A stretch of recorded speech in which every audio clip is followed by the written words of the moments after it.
आचार्य स्वामी ग्रंथराज कुरल काव्य में 72वें परिच्छेद में श्रोत्रिया निर्णाम श्रोता का निर्णय कर रहे हैं। अब श्रोता कैसा होना चाहिए? वृद्धतां पुरस्तातु भाषणमित्यर्थतः मलिनदुस्ते देशिता पीयूषमपापातनम। आचार्य भगवान कह रहे हैं, अपने से मतभेद रखने वाले ऐसे वायुओं के भक्षण करना ठीक उसी प्रकार है जिसका अमृत को मलिन स्थान पर डाल देना। विशेष सुनिए, समकेत सागर महात्मा जी वक्ता को श्रोता का भी निर्णय करना चाहिए कि ये श्रोता जो है ये उर्वरा भूमि है कि ऊसर भूमि, ये नाली है कि सोने की डिबिया, नाली है कि सोने की डिबिया।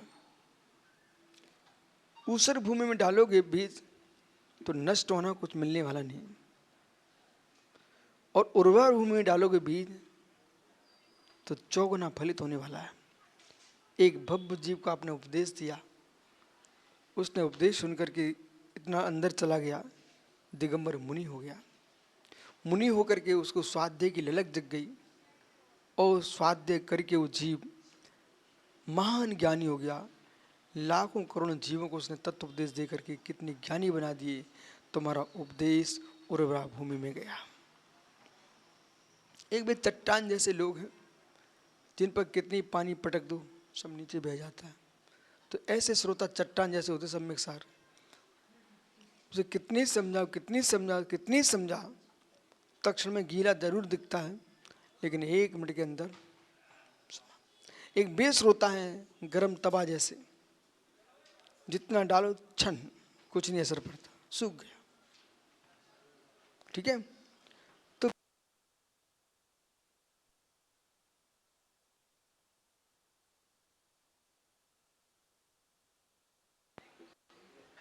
खून बैठा अनिकेत होंगे। पुरस्ताद भाषण वित्ते सब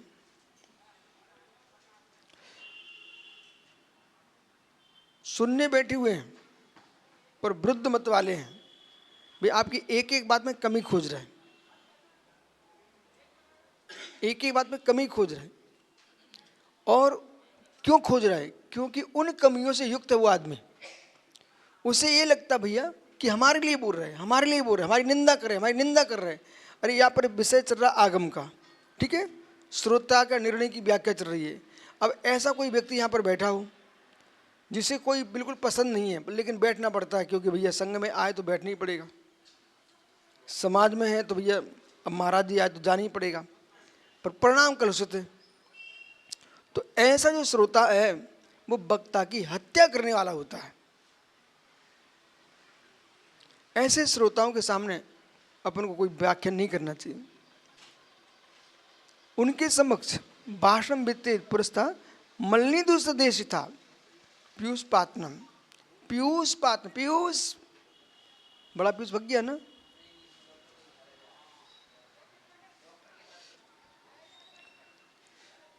एक ही काम में प्रसिद्ध है वो बच्चा, कम मौका पड़ा निकल जाओ। तो पीयूष क्या कह रहे हैं? पीयूष यानी अमृत, पीयूष यानी अमृत। जैसे अमृत का कटोरा भर के लाया आगम और कचड़े के ढेर में जाके पटक दिया। ऋषभ आए क्या?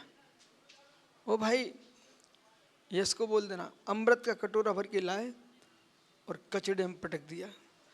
बिल्ली कितनी मुंह छिपा ले, लेकिन पता चल जाता कि तुम दही बिगाड़ के घाघरा तो गले में लटका है। बिल्ली इनके मुंह छुपा ले, लेकिन दूसरे की मटकी को दही बिगाड़ के आई है, घंघरा फूट गया तो गले में लटका है। अब क्या कह रही, हम गंगा जी से आए, गंगा जी से हैं। तुम गंगा जी से आई हो कि दूसरे की मटकी फोड़ के आई हो? तो छुपाती है चेहरे को। अरे तुम्हें पता होना चाहिए बिल्ली मूसी तो कितना चेहरा छिपाएगी, समझे ना उनके। तो अमृत का कटोरा है गांधी जी, अमृत का भरा कटोरा वो कहाँ फेंक रहा है हम, कचड़े में। ऐसे अपना पवित्र जो ज्ञान है ऐसे कचड़े में नहीं फेंकना। जिनके चित्त दूषित हैं, जिनको आगम पर श्रद्धा नहीं है, तत्व पर विश्वास नहीं है और कुछ भी सुनना पसंद नहीं करते हैं, ऐसे लोगों को हम सुना करके अपनी वाणी को कचड़े में नहीं फेंकेंगे, ऐसा भगवान कह रहे हैं यहाँ पर।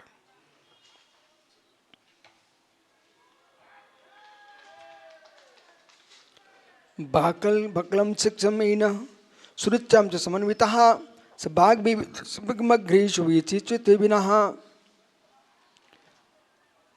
अब यहाँ समझा रहे सभाएं पूर्णता।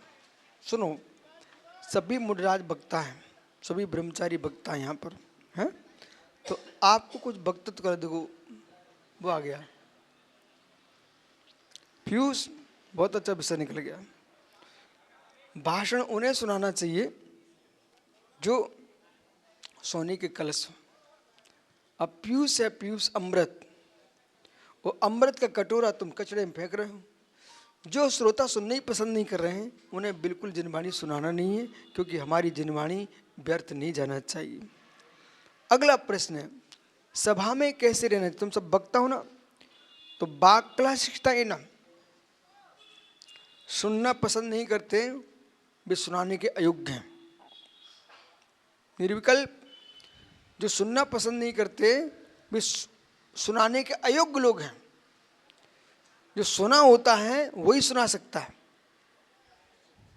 पहले श्रोता बनना चाहिए फिर वक्ता बनना चाहिए। बहुत सारे ऐसे लोग हैं दूसरों को सुनने ही नहीं चाहते। तो वाक कला शिक्षता, वचन कला की शिक्षा लेना चाहिए।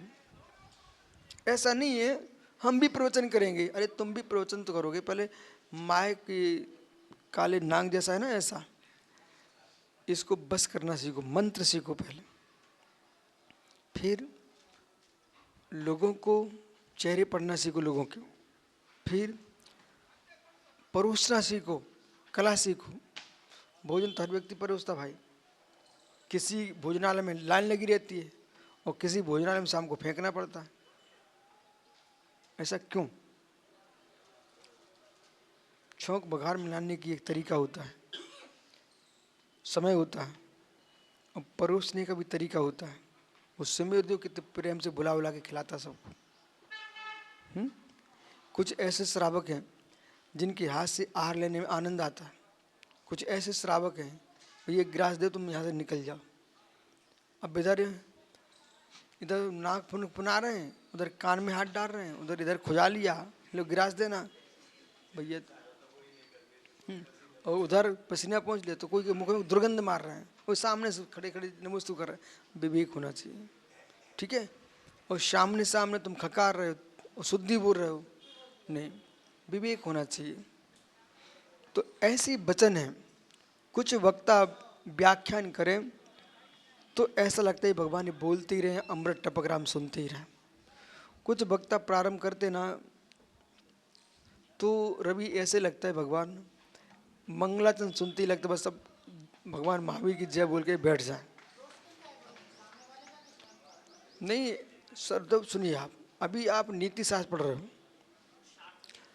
आप प्रवचन करने की आपको जो है हुलास है, ललक है कि हम भी करें हम भी करें। प्रवचन सीखो तो।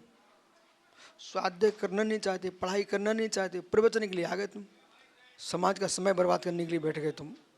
वो वक्ता समाज का हत्यारा है जो स्वाध्याय किए बिना प्रवचन करने आता है।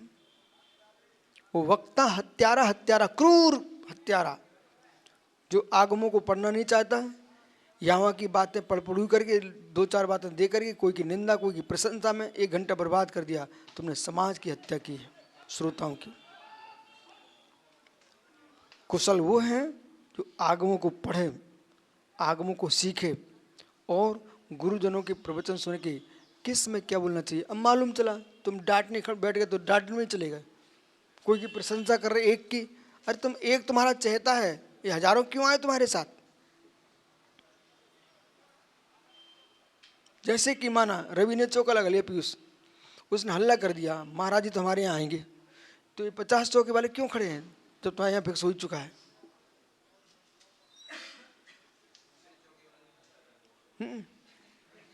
तो 50 क्यों खड़े हैं?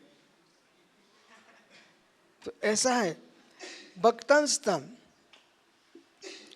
एन सुरुच्यम समन्वितः, सुरुचि प्राप्त की है। आह, जिन्होंने भाषण कला का अध्ययन किया है, वक्तम शिक्षता है ना, जो वक्तृत्व कला की शिक्षा प्राप्त करके आया है, और सुरुचि प्राप्तम, जिसने सुरुचि प्राप्त की, रुचि रुचि करके भोजन बनाओ, रुचि रुचि के भोजन कराओ, रुचि रुचि के भोजन करो तो भोजन अमृत बन जाता है। ऐसे रुचि रुचि का अध्ययन करो, रुचि रुचि के प्रवचन सुनो और रुचि रुचि करके प्रवचन सुनाओ, वो जगत के लिए अमृत बन जाता है। समन्विता स बाग में विदुषामाग्रे, आह, कि भाषण जिस प्रकार से देना चाहिए वो बुद्धिमान श्रोताओं के समाज भाषण देने में विदुषम अग्रे शुभवृत्ति छुति बिना, बिना चूक किए वे भाषण देते हैं। अच्छे बोलना 2 मिनट। तो अब मैं कुछ कहना चाहता हूँ, फिर आप लोग तो सब समझदार हो। तो बगल में तो गुरुजी विराजमान हैं, अब हम कैसे? अरे तुम पागल आदमी हो, तुम कर क्या रहे हो? बार बार खांस रहे हो, खकार रहे हो, सिर खुजा रहे हो, तो मतलब अभी तुम वक्तृत्व कला के योग्य नहीं है। जो वक्ता पैर हिलाए उसके तो प्रवचन सुनने नहीं चाहिए अपन को।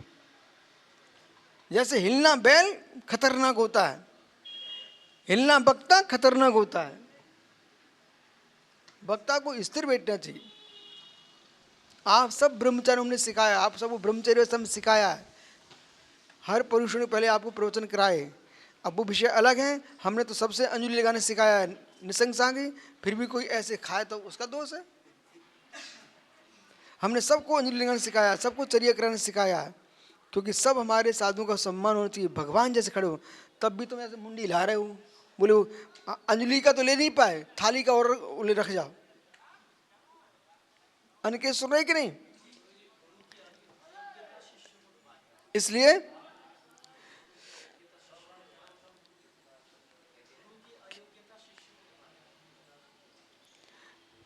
शिष्य की अयोग्यता गुरु को भी बदनाम करा देती है, समझ गए?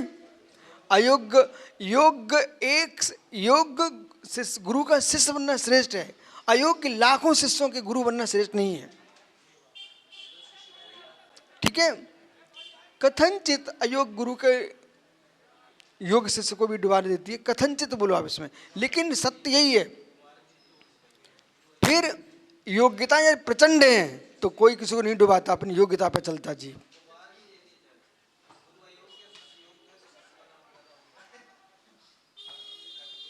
हाँ, तो अब ये है, हमारे योग्य महाराज आ गए, देखा?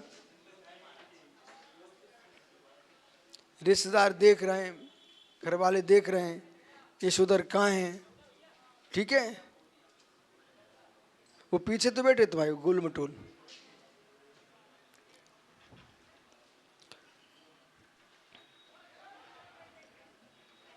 इसलिए सार है कि हमको भाषण की शिक्षा लेना चाहिए और निडर होना चाहिए, निर्भीक होना चाहिए, बोलने में हकलाना नहीं चाहिए, बोलने में खांसना खकारना चाहिए, और अपने हाथ जो है ना, इनको अनेक अंगों में नहीं स्पर्श कराना चाहिए।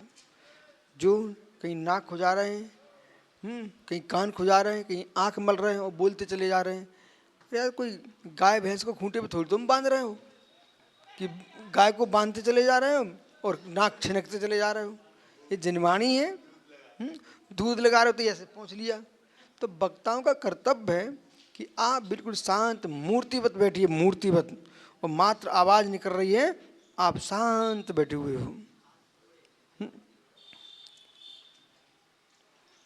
अब वे क्या वक्ता बन पाएंगे जो सभा को छोड़कर कमरे में घुस रहे होंगे? अयोग्य लोग हैं।